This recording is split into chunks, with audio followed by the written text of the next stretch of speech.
दोस्तों नमस्कार। Good Modi care morning. आज मैं एक टॉपिक पे बात करने वाला हूं आप लोगों से कि बहुत सारे लोगों के अंदर एक सवाल होता है, क्वेश्चन होता है कि डायरेक्ट सेलिंग क्या है। डायरेक्ट सेलिंग को लेकर बहुत सारे लोगों को बहुत सारा कंफ्यूजन होता है। बहुत तरह से लोग इसके बारे में सोचते हैं कि डायरेक्ट सेलिंग कोई ऐसा दूसरे ग्रह से आया हुआ कुछ चीज है।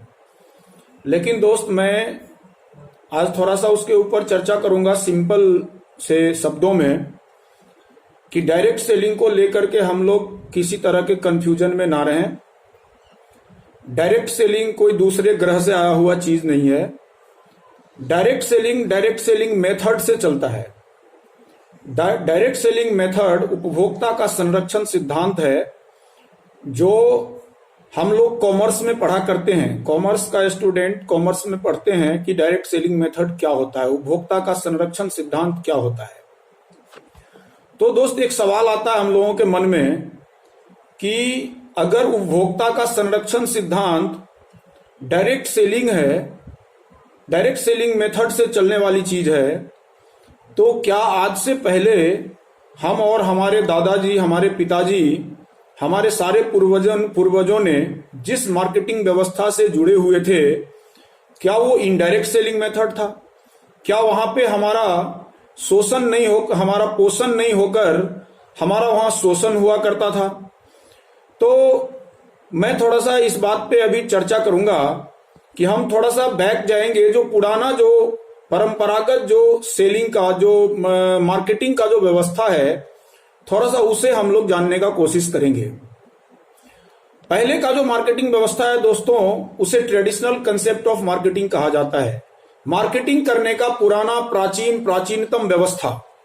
जो परंपरागत तरीके से, ट्रेडिशनल तरीके से हमारे पुश्त दर पुश्तों से ये चला आ रहा है। हमारे यहाँ, हमारे हिंदुस्तान के अंदर जो व्यवस्था है, उसमें क्या होता है दोस्त कि हम लोग जो भी दैनिक दिनचर्या की वस्तु, जो भी सामान अपने घर में खरीद कर लाते हैं बाजार से, वो कोई ना कोई कंपनी वाला उस प्रोडक्ट को बनाता है। कोई ना कोई कंपनी, किसी न किसी कंपनी में वो प्रोडक्ट बनता है। और उसके बाद वो कंपनी जब उस उत्पाद को बनाता है, उस प्रोडक्ट को बनाता है, उसके बाद वो किसी एडवर्टाइजिंग एजेंट के माध्यम से, किसी बड़े सेलिब्रिटी के माध्यम से, प्रचार प्रसार टीवी के माध्यम से करवाकर हम लोगों के कानों तक आ जाता है कि हमारे जो है ये खूबसूरत का रहस्य फलाना चीज, हमारे बालों का रहस्य फलाना चीज, हमारे गालों का रहस्य फलाना लोशन, फलाना क्रीम। और इस तरह से हम लोग उसमें, उस भ्रम में, उस जाल में पड़ जाते हैं और हम लोगों के दिमाग में बैठ जाता है कि फलाना चीज लगाने से आदमी गोरा हो जाता है और फलाने चीज लगाने से केस जो है वो मजबूत और काला हो जाता है और फलाना चीज लगाने से हमारा स्किन जो है वो बहुत ही सॉफ्ट हो जाता है। और हम लोग उस भ्रम जाल में पड़ के उस प्रोडक्ट को खरीदना शुरू कर देते हैं। तो कंपनी सामान बनाती है, एडवर्टाइजिंग एजेंट के माध्यम से वो प्रोडक्ट का प्रचार प्रसार करवा देती है और उसके बाद C&F एजेंट के माध्यम से, कैरिंग एंड फॉरवर्डिंग एजेंट के माध्यम से हर राज्य के डीलर तक, डिस्ट्रीब्यूटर तक, यानी एजेंसी तक माल को पहुंचवा देती है। उसके बाद में जब C&F डिस्ट्रीब्यूटर को माल पहुंचा देता है, फिर डिस्ट्रीब्यूटर लोग क्या करते हैं कि उस एरिया के होलसेलर को, उस स्टेट के, उस डिस्ट्रिक्ट के होलसेलर को माल देता है। और होलसेलर बंधु क्या करते हैं, जो थोक विक्रेता होते हैं, वो उस एरिया के, अपने अपने एरिया के रिटेलर को, खुदरा विक्रेता को सामान देता है और उस रिटेलर से हम लोग, कस्टमर लोग, प्रोडक्ट को, सामान को लाते हैं। दोस्त, यही प्रक्रिया जो है ट्रेडिशनल बाजार में चलता है। मैं आप लोगों से कुछ पूछना चाहता हूं कि कंपनी जो सामान बनाती है, उस सामान के बारे में जो जिससे प्रचार प्रसार करवाती है, क्या वो प्रचारक महोदय अपना पैसा, अपना उसमें मोटा कमाई नहीं करते क्या? वो प्रचार करने का पैसा नहीं लेते क्या? लेते हैं, और वो मोटा पैसा लेते हैं और वो पैसा फिर प्रोडक्ट के ऊपर ही कीमत को कीमत पर बढ़ा दिया जाता है, कीमत उसका बढ़ा दिया जाता है और एडवर्टाइजिंग एजेंट का हिस्सा उसमें प्लस करके लिया जाता है दोस्तों कस्टमर से। फिर C&F agent, carrying and forwarding agent, वो भी उसी तरह से उनका भी हिस्सा, वो भी पेट बांध के काम नहीं करते, वो भी अपने हिस्से को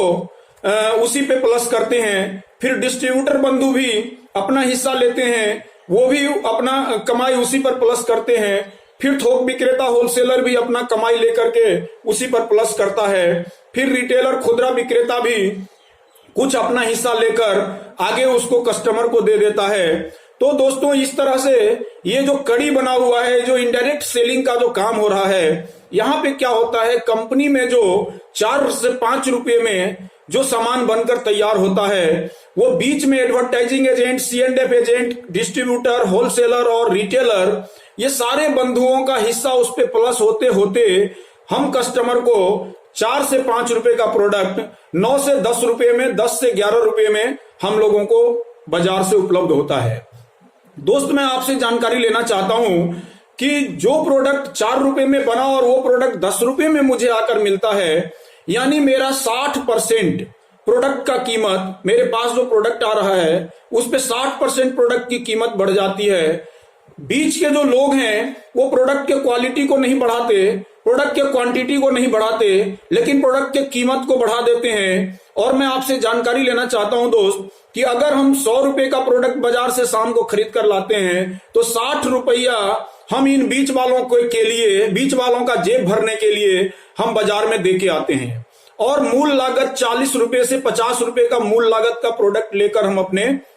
घर को आते हैं। दोस्त मैं आपसे पूछता हूं कि डेली धूप में जलकर, धूल में धूल फांक कर अगर हम डेली 500 रुपए रोज कमाते हैं अपना दिहाड़ी, तो उसका 60% यानी 300 रुपया बाजार वाले जो बीच में बैठे हुए राम बाबू, मोहन बाबू, सोहन बाबू हैं और बड़े बड़े जो लोग हैं, बड़े बड़े जो सेलिब्रिटी लोग हैं, उनके लिए हम क्या करते हैं कि 60% पैसा कमा करके, यानी अगर हम 500 रुपए रोज कमाते हैं तो 300 रुपए उनके लिए कमाते हैं और 200 रुपए का प्रोडक्ट, सिर्फ जो मूल लागत का प्रोडक्ट हमारे घर आता है। दोस्त अगर मैं 10 घंटे डेली ड्यूटी करता हूं तो 6 घंटे हमें धूप में जलने की इसलिए जरूरत पड़ती है, उसका 60%, क्योंकि बीच में बैठे हुए जो लोग होते हैं उनको अमीर बनाना है हमें, उनके घरों में पैसा देना है हमें। दोस्त अगर मैं 20 साल के उम्र में अपना सर्विस ज्वाइन करता हूं और 60 साल के उम्र में रिटायर करता हूं, यानी 40 साल अगर पेंडुलम के तरह टिफिन वाटी लेके अपने घर से ड्यूटी ऑफिस और ऑफिस से घर आते हैं, तो 40 साल तक अगर हम पैसे के लिए वहां काम करते हैं तो दोस्त निश्चित बात है कि उसका 60%, 24 साल जो है वो हम बीच वाले के लिए काम करते हैं और 16 साल सिर्फ अपने लिए काम करते हैं। और यही कारण है कि हम लोग रैट रेस में लगे हुए हैं, जहां से चले थे वहीं पे अपने बच्चों को छोड़कर जाते हैं। दोस्त यह है ट्रेडिशनल कंसेप्ट ऑफ मार्केटिंग, जहां पे हमें मिडिल मैन के माध्यम से हमारे पास तक प्रोडक्ट आता है, मिडिल मैन के माध्यम से उस प्रोडक्ट के बारे में, क्वालिटी के बारे में मुझे जानकारी मिलता है और वो सारे लोग मिलकर के प्रोडक्ट की कीमत को बढ़ा करके हमारे जेब पे बड़ा सा डाका देता है और हमारा शोषण होता है बाजार में। दोस्त इसका ही कारण है कि हम पुश्त दर पुश्त पैसे के लिए ही काम किए हैं। हमारे दादाजी ने भी पैसे के लिए काम किया, हमारे पिताजी ने भी डॉक्टर बनकर काम किया पैसे के लिए, हम भी बैंक का काम करके पैसा कमा रहे थे, लेकिन वो सारा का सारा पैसा कमा कमा कर हम लोग बाजार को देते जा रहे थे और आज फिर भी हमको काम करने की जरूरत पड़ रही है, क्योंकि पैसा हम जो भी अपने जीवन में कमाते हैं वो किसी न किसी माध्यम से वो बाजार ही जाता है।